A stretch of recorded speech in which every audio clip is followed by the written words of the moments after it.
Good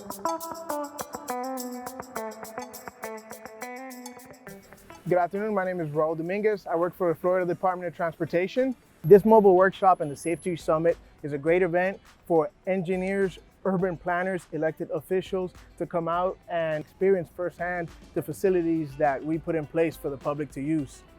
This particular project, which was a 3R, required a lot of attention to ADA, and one of the things that we did is we actually spent 3 days walking the site and measuring the cross slope of every curb ramp to make sure that it met ADA. We also added in pavement crosswalk lighting, and we also reduced the amount of crosswalks.